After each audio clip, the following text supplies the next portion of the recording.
Hey guys, welcome to Quinian's Budget Crafts. First of all, wow, thanks everyone. That hit 500 really fast, and now I have my affiliate links back.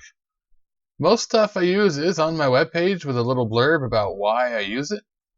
Of course, using affiliate links costs you nothing but helps the channel. But enough of that sales pitch for now.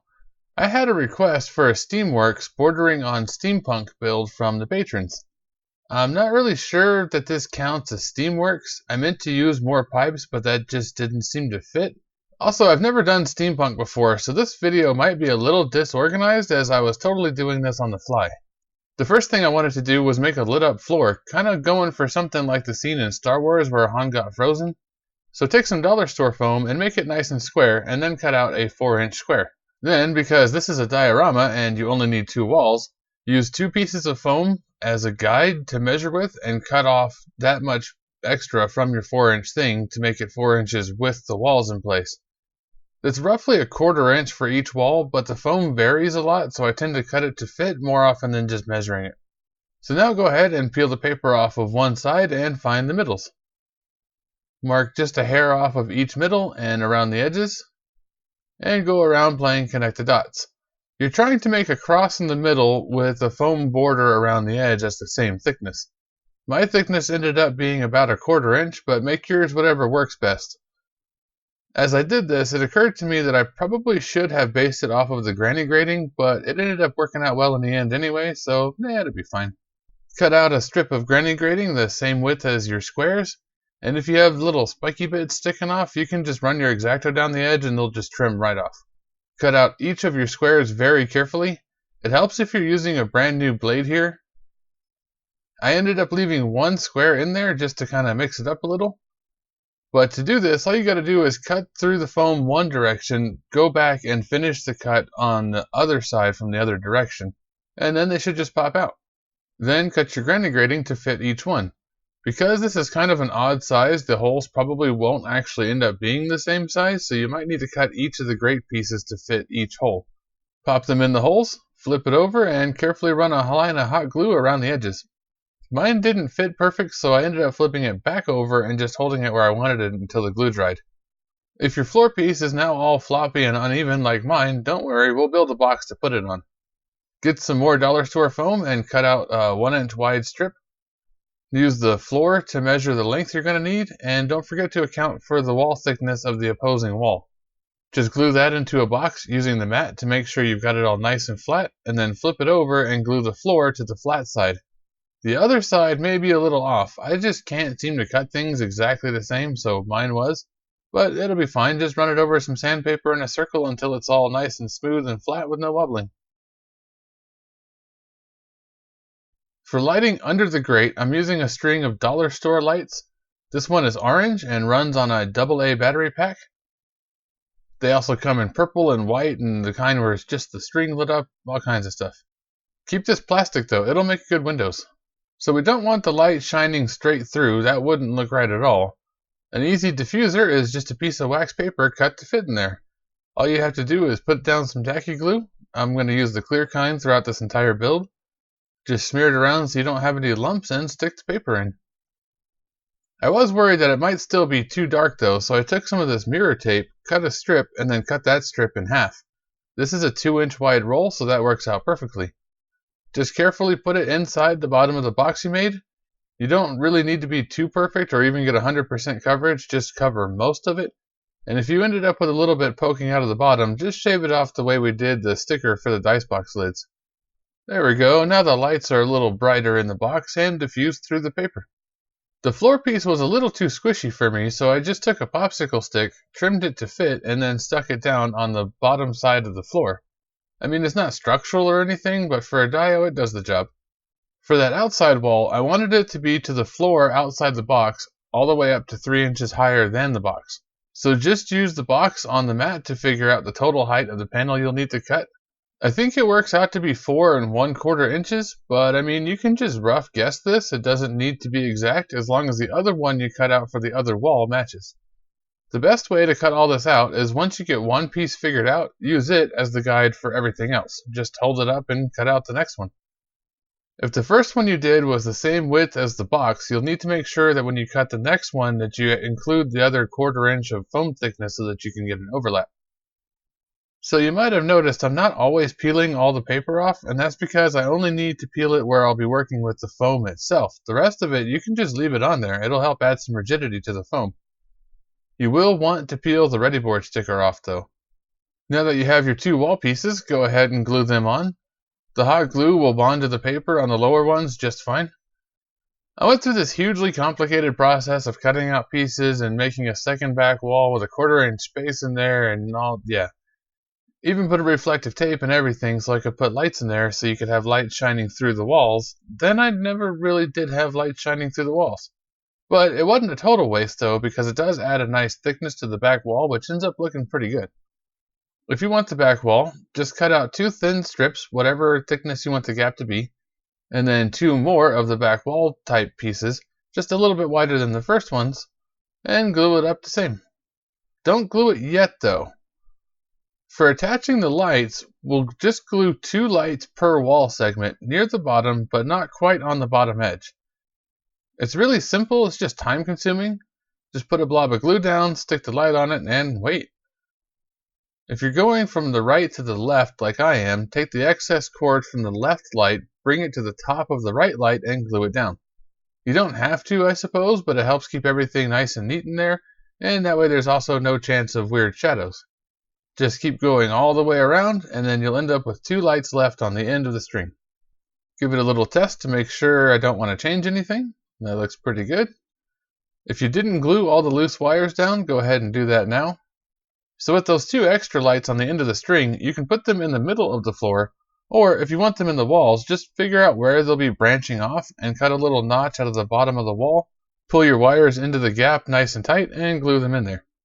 Then take the lights and glue 1 to the inside of each of the outside wall panels. Don't glue them to the inside panel because if you cut through the wall to have the light shine through, you might cut the cord. Once the lights are all in place, go ahead and glue the whole thing together, same as you did the first wall. Cut out a little notch for the battery pack wire, and then glue both the wire into the gap and then the battery pack directly to the wall. I left my overhanging wall just running long and trimmed it up after the glue up. Easy to do, just hold the ruler against the wall and follow the ruler with the X-Acto. Go ahead and cover the gap on top of the wall with some more ready board. You don't have to measure anything here as long as you have one straight edge. Just glue it on and then trim off the excess. Alrighty, so here is your basic lighted box. You can do what you want from here, that's totally up to you. I had zero idea what I was doing, so this next bit is a little bit random and about as made up as it sounds. I got some glass beads from the dollar store because they have these little bits in there that kind of look like pipes to me. We'll use some foam, some cardboard, bits of whatever. First though, let's get out the foam and cut out a couple simple little panels to stick to the wall. Then bevel the edges off so that it's not so boxy. I ended up running them over some sandpaper to try and get the bevels cleaner, but I'm not sure that really worked. Anyway, in my box of gear bits from Walmart, I'll grab a little of everything because I'm really not sure what'll fit where. I think the clock is supposed to be a button or something, so just snip the loop off the back. You can find all of these little gear things in the sewing section. Cut out a little strip of the cereal box cardboard, and then a little chunk out of that, and stick it to one of the wall panels. These are those bejewel your face thingies I mentioned before. They make amazing rivets. The set of them can be found through my affiliate links on my page. We'll just use the square ones from the gold box and the little round ones from the silver box. So just go ahead and start gluing things together.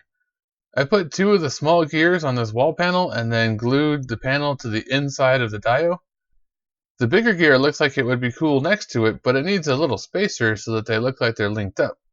So to do that, just glue a dowel into the back of it, and then snip off the dowel, whatever length you need, and then you can just shove this thing into the wall and hot glue it in place. Put a little clear glue down and drop some of the square rivets on there. For the other wall panel, I stuck a gear onto it and then a few of these little beads. No real plan or pattern, I'm just sticking stuff together. And once you have the panel decorated how you want, stick it to the wall. I offset mine 90 degrees the other direction just because. Go ahead and stick the clock on there somewhere, because everything steampunk has to have a clock somewhere, right? And I stuck a gear down on the floor, but I ended up swapping this one out later. To make some pipes, just any wire will do the job, really. All you have to do is bend it into the shape you want and glue it on.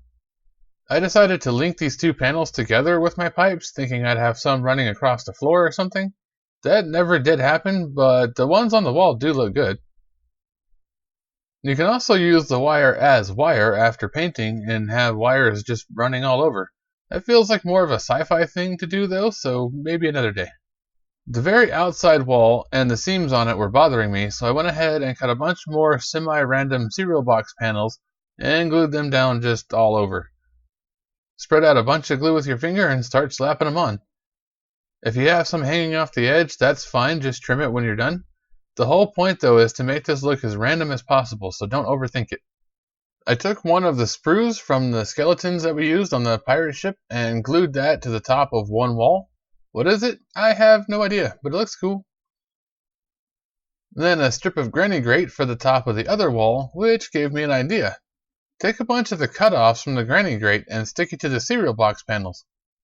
If you use tacky glue, you should still be able to lift some and stick the grating behind it too. That may make your cardboard stick out a little bit. If it does, that's fine. Just hot glue those spots where it's sticking out.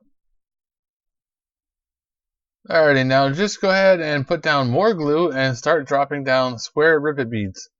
The more the better, of course, but for my own sanity, I stuck with just the corners of each separate piece. It helps a lot if you use the tweezers that came with these beads.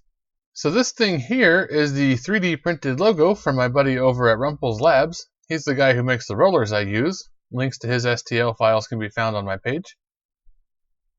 I'm going to glue this thing to that open spot on the wall back there. I had planned to use this empty glue stick tube as a boiler, but it's too small, so maybe one of these dollar store bottles? I kept looking at it and I just didn't like it. I figured maybe that's because it's clear, so I went out and spray painted it. While the paint was drying, I popped off this gear that I had put down and then cut out a hole for a different gear to fit in. Careful though, because you don't want to cut the wax paper below it. Take your newly painted bottle and wrap a couple bands of cereal box around it, and then put 4 more strips between the bands to make the things go all the way around. Then take some silver beads. They have the facets cut into them because they're supposed to be gems. Just take a whole bunch of those and use them for rivets all along the banding you did. This is going to take a while, but the end result is worth it. I realized I needed some dial indicators. These push pins work really well, but not full size, so just snip off the top section and then glue that down wherever you need an indicator. I really liked this gear piece that was a heart because of the collection of gears on it, but I didn't really want to use it as a heart, so I just took some snippers and cut it into a bunch of pieces and then glued a large chunk of it to the boiler. The boiler's still not right though. It's because boilers need a knob or a handle or whatever. So take one of those gears, cut all the teeth off, and then glue a bead to the back of it and then glue that whole thing to the boiler wherever it makes sense. Kinda near the dial indicators would be right, I suppose. I put some cotton ball on the top and cut the bottom out, hoping that the light would shine up through it. That didn't really work. I guess you could put a tea light in there if you really wanted it to glow out the top, but I'm not too worried about that. But I didn't really like the cotton as it was, and now the bottom was off, so this gave me access to drop some granny grate in from the underside. Just cut out a circle more or less and drop it in and pour hot glue in there and hold it in place with a dowel until the glue dries. Also, maybe don't use a high temp glue gun because it melted the top of this thing pretty bad. I actually ended up liking the dented look in the end, but it was annoying to see at first. So then just take a little bit of cotton and stick it to the middle of the grate on top so that the grate can still be seen. And then it's time to Mod Podge. This was made a whole lot harder than it needed to be because of all the details and bits, but whatever.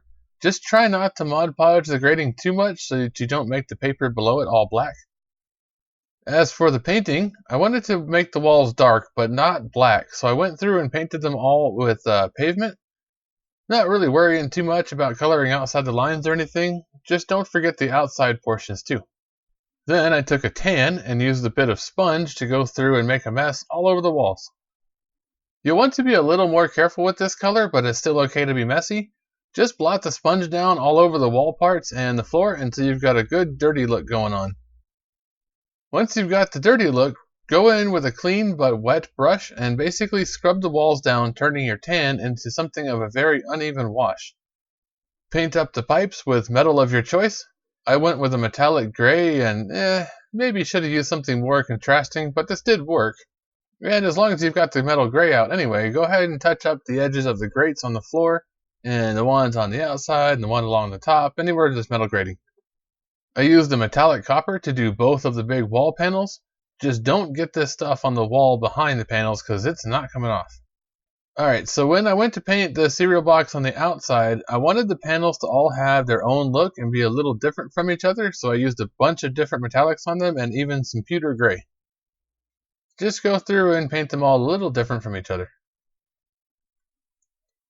For the gears, do them up in whatever metals you like. One method I thought was kind of cool was to take a super stiff wet brush and just wash the Mod Podge off. It won't all come off, and that's the point. It leaves the original color in some spots and then black grime in others. I couldn't clean the gear that was on the floor, so no problem, just pop it out and replace it with a clean one. I also never did glue this gear down, so you can still pop it out and have a larger circle of light there too if you want. Looking at this one wall panel, I decided I actually liked those little bits in their original pink color. So I popped them off, touched up the paint right there, and then super glued down some new ones. I don't know how well it comes across in pictures and on camera, but in person it looks great to have the little bits of different color there. For those dials, you paint the faces of them with some antique white and do the same to the face of the clock. Painting this clock face is a real task. There's a lot of very tiny little pieces, so just take your time with it. I didn't like the pewter gray on those side panels, and I kept mixing up paints until I got something I did like. It ended up being the metal gray, something else I don't remember, and a super bright blue metallic. I loved that paint color so much that I redid some of the wall panels with it, and then went through and did all the rivet heads with it, and then I did all the banding on the boiler, and I wished I could bottle that and keep that color because it's awesome. And then I used the wash-off method for the gear on the side of the wall there, and even took a wire brush to it to really make it look like somebody had tried to scrub it. For the details on the clock face, I used black paint and the smallest brush I have and tried to do the little cracks or whatever's on those old clock faces, but I still ended up too heavy-handed, and so I went in with a wet brush and scrubbed a little bit of that away, and it left a general dirty look. Not really what I was going for, but it worked. This boiler and I had it out a few times. I was really tempted to scrap it several times. First, I tried painting it with red color shift, and that did not work at all. So then I decided I'll try doing it in yellow, and turned it into a minion. That actually might be fun for a different build, but not here. It was driving me nuts, so I just set it down and moved on to something else. Take a fine tip pen and draw the dial face on. Just some little hash marks and like an arm or something. Then take some copper, some brown, and some red and mix it up to what looks like rust and blot it on with a sponge. Start out just getting it all over and then focus on areas rust might actually collect, like anywhere there's a seam or a crease. For some reason rust on grates is a little bit random, so it would be random there. Then I finally said, what was I thinking with all these colors and stuff, and decided to just paint up the minion in solid copper. Draw on the dial faces, and you can use a little bit of the red that you have out to put a second hand on the face in red. There we go, now it looks right. If you try to take pics of minis, but your mini's not so mini after all, you can remove the boiler to make more room. And there you go, guys, my attempt at a steampunk build. This is also the Discord challenge this month, so plenty of time, so get in there and participate. Of course, if you'd like to support the channel, you can do so on Patreon or Ko-fi. Just $1 a month gets you a vote in future builds. Or for no cost to yourself, you can use my Amazon affiliate links found on my webpage. If you guys like this video, you might like a couple of the other ones here. But thank you for watching, everyone. Don't forget to like, share, comment, subscribe, hit the little bell, hop on the Facebook page, the Discord, and whatever else I forgot. Catch you guys on the next one.